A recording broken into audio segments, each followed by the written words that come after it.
Gerone Wright here, and once again you're joining me here on my Gerone Wright channel. Okay, in this video I'm back at the Fazzini sculpture, which is a sculptured supposedly work of art done by Fazzini, I believe back in 1974, and it's located at the Nervi Hall. The Nervi Hall is the building named after its architect and builder, which is Nervi, and it's located in Vatican City, I believe adjacent to that of St. Peter's Square. Okay, that building from a sky view, I don't know if you can see it there, there's a piece of it here. There's a piece of the building there. It is my position that I've discovered and decoded not only what the building stands for, but what does the sculpture stands for and what goes on inside of the building. Okay, and these called comparable rituals that I found to be happening. Now, this building from the top that you see, it's my position that that building is designed by the designer, the architect, as being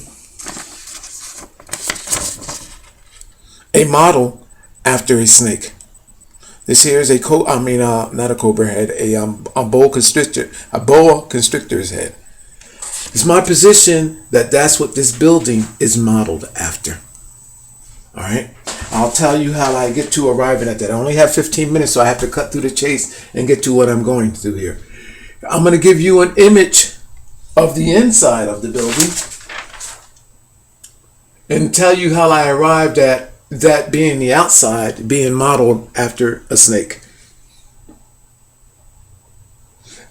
By the way, if you go back into the ancient history, I believe it is with Apollo or one of those, I forget who it was, who was in Rome here, but he actually had believed in the snake god thing and all that. I don't know if it was Apollo or not. I don't know if I got that. But back in the history, actually, I did something on the Colosseum over there, and the Colosseum over there in Rome, and I showed in a video how that appeared to be a snake from a satellite view coming down. So Rome has this image, this ancient history with these snakes gods, and snake being a part of their ancient history. Okay, now and this is all through my discoveries, but you have to see the other videos. I don't want to get sidetracked. Here is the inside of this hall. Did it leave me? Oh gosh.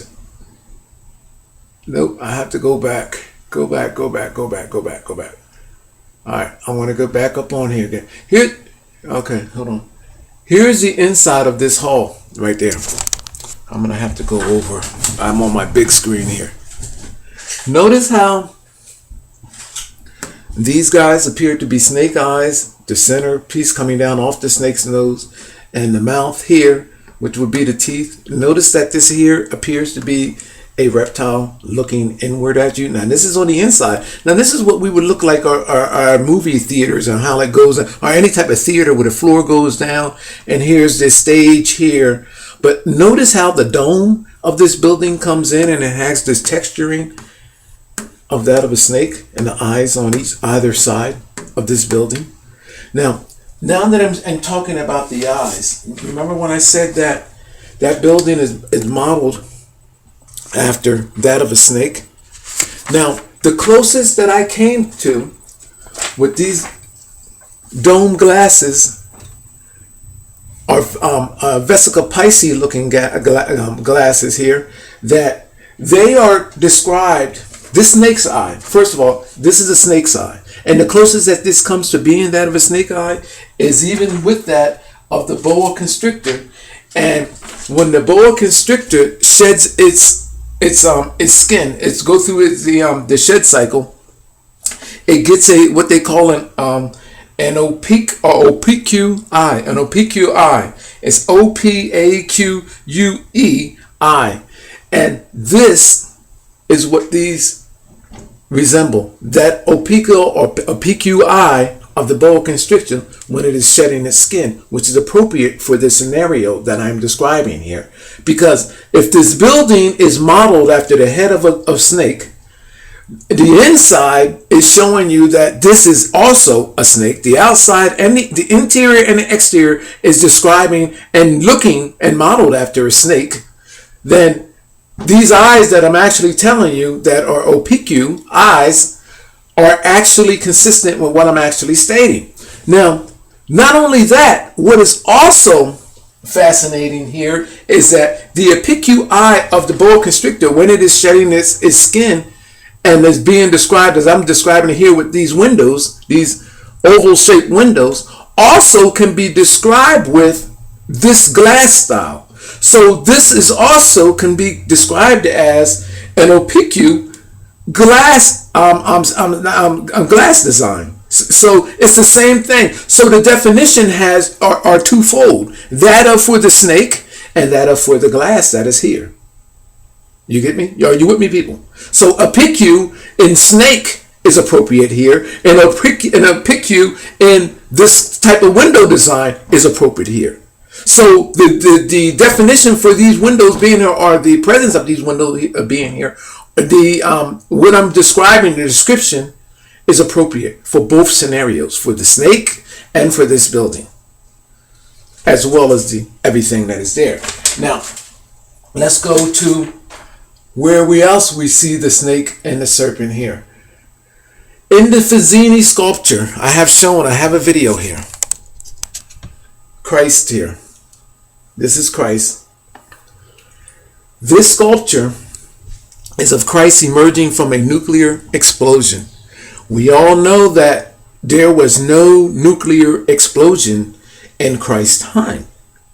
None recorded, that is, that we all don't know of anyway. So, therefore, what is being described here? I've described in my previous videos that it is describing Christ emerging genetically from a cauldron-like chemistry of genes and genetics. It did not dawn on me until just a week or so ago that what Fazzini is describing by naming this as Christ emerging from a nuclear explosion is not a nuclear explosion. What he is describing is Christ emerging from a nucleus of a cell. From a nucleus of a cell. What cell is he talking about in so much as far as a nucleus? Well, there is a serpent. Again, lo and behold, the snake appears. I have a drawing up in my other video that this is a head of a serpent. And again, I have the serpent going this way with an ape head over to the side. But check this out, people, because it gets better. You can actually see the monkey's head there and see the snake there. But my thing is that it goes both ways. I have this head. It's a two-headed serpent. That one head is going down and one is coming up. And I have a picture of my drawing. Where are we at here? Right there. There is Christ. You come up and you see the serpent's head there. I'm going to turn it sideways for you. And it has a worm in its mouth, genes in its mouth. Those genes are attaching that of a reptilian ape with a broken chain in its mouth, and it is right here. I've made highlights. There's an eye, there's the nostril, and there's a linking chain. You can Google Fazzini sculpture and go over here to this side and see the ape without the highlights. It's the skull of an ape, people. All right. Now, and the snake. Now, the second serpent that I found is actually at the other end of this, going up towards Christ's waist area. Hold on, I got it upside down, I believe. Hold on, let me get this right. Okay, yeah, we got to go this way. And I added an eye right there. So you have the serpent going this way and as well going that way. I put the eye there, open mouth. And this is what this is symbolizing. This is the nucleus it is describing of all of the creatures that are in there. And one of the two creatures that are in there is the ancient genes of that is being described of through the dinosaur, which is a known history that these people knew, and the serpent, the snake, and the ape. our ape ancestor. All of these descriptions are being described in here as a cell, as a nucleus. How many minutes did I go over? Okay, I'm good. As a nucleus, and Fazzini is not talking about Christ emerging from a nuclear explosion, a nuclear bomb, which makes no sense whatsoever. But here we have me discussing these creatures, these beings, and I'm going to get another picture up here. These beings, and lo and behold, we have a serpent here. Where's my reptilian ape? The reptilian ape is right in here. So when you Google the image, you will be able to locate that, the snake, the worms out of his mouth, the linking chain in the reptilian's mouth, ape's mouth. There is a linking chain, people, that you can physically see on your own without my highlights. Right there. The linking chain being broken through the ape's mouth, showing you a genetic link which was bridged over through this creature and this creature. And it is showing how there was reptile genes introduced into the ape's genes, African genes, and there was a genetic change that calls for the creation and the maintenance program of this genetic manipulation that calls for the creation of Caucasians and all of the civilizations of people that actually emerged off of that, through that of ape, African, Egyptians and Asians, and then Caucasians. This is what this is all describing. A genetic grail to who we truly are. All right. So now we have it, people, that Nervi Hall is talking. This is a cell structure that is describing, let me see how many minutes we got. I don't want to go over here. That is describing the nucleus of a cell, or cells, because there are several creatures in here that I can see. This is a readable grail, people. And it is through the body of the serpent that all of this has actually taken place. So in commemorating all of this, Nervi constructed Nervi Hall to appear on the inside as the head of a snake. There, as everyone being in this building, when you go in this building, you are in the mouth of the snake. As is Christ is in the mouth of the serpent here. And here's one of those oblique windows right there. Okay, the side of the snake's eye, as I described it. And if you go to, I'm going to pass out of this in a minute. The building, it's my position that this building has the hump in it to give rise to that of the snake's head. And on either side, the windows are precisely placed where you would expect for them to be in the head of a snake.